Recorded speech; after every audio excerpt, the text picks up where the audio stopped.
Hello Bunny fans, welcome to another episode of the Bunny Coach podcast. The tiny moments that tell me a bond is working.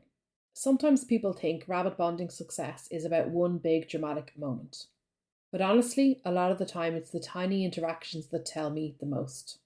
A lot of times after I've helped somebody bond their bunnies, whether that's in-person bonding or online, clients send me regular videos and updates which I absolutely love seeing. It means I get to keep celebrating with them if the bond is going well and the bunnies are happy and they're happy, which of course is just as important. And it also gives me the opportunity to see if there's anything that I might pick up that they may not have done in how the rabbits are interacting that may turn into an issue. This is particularly true if the rabbits have come to me for bonding, because the transition home matters a lot, and also when people are moving their bunnies into their final living space if I'm helping them online, because that's a very important step in solidifying the bond. So when I get a message come in, I'm always a little bit, is this good news or is this a problem? And the other day I had a beautiful video of rabbits that I had helped bond here in person. Daisy had been a solo rabbit for quite some time, and Cooper was adopted from the local SPCA. The bonding was a bit tricky at the beginning, as they worked out their hierarchy, and then they settled down very well. And since they've got home, their mum has regularly spammed me with bunny photos and videos, which I just love. So this particular video that she sent me the other day, Cooper was up on the top of a cat tree, and Daisy was stretching up towards him. And I wondered how it was going to go. I was worried that the different levels might cause an issue. I didn't know whether he was going to have a go at her when she stretched up. I didn't know whether she was going to nip him when she leant up to him.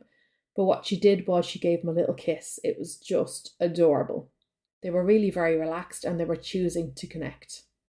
And what made me happy wasn't just that they touched noses, it was the feeling of ease between them, which was so obvious from the video. Quite often with bonding, people focus on whether the rabbits are fighting or not fighting.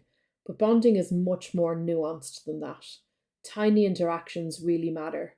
Relaxed body language really matters. And rabbits choosing closeness really matters. A bond becoming more secure often looks very quiet, and it's in the tiny little moments that you might miss if you're just watching out for the fighting and not fighting. Naturally, there's a lot of fear around bonding, and it is very easy to get caught into panicking over every little thing. That is completely understandable. Those are your fur babies, and you don't want them to hurt each other. But sometimes sitting back and observing the little interactions can really put your mind at rest about how the bond is actually going. And even if there is fights or dominant behaviour, watching the interactions between these can really give you a much better, clearer picture of what's actually going on. Moments like these videos are exactly why I do what I do. Watching rabbits genuinely relax into each other after all the stress of bonding never stops making me happy.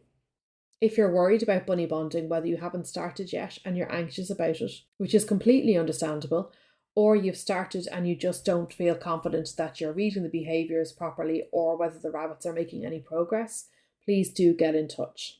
There's a link in my show notes to a bonding quiz that you can fill in to tell me exactly what's happening with your bunnies, and I'll send you a personalised email back. Each week I also open a limited amount of spaces for free bonding assessments.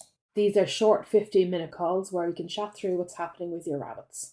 This is for you if bonding feels stuck or you have run into issues, you haven't started yet and want to avoid mistakes, you're overwhelmed by conflicting advice online, you're thinking about getting a second or third bunny and wondering if it is a good idea, or you're not sure whether you need support, or if you do, what kind of support would be most helpful for your situation.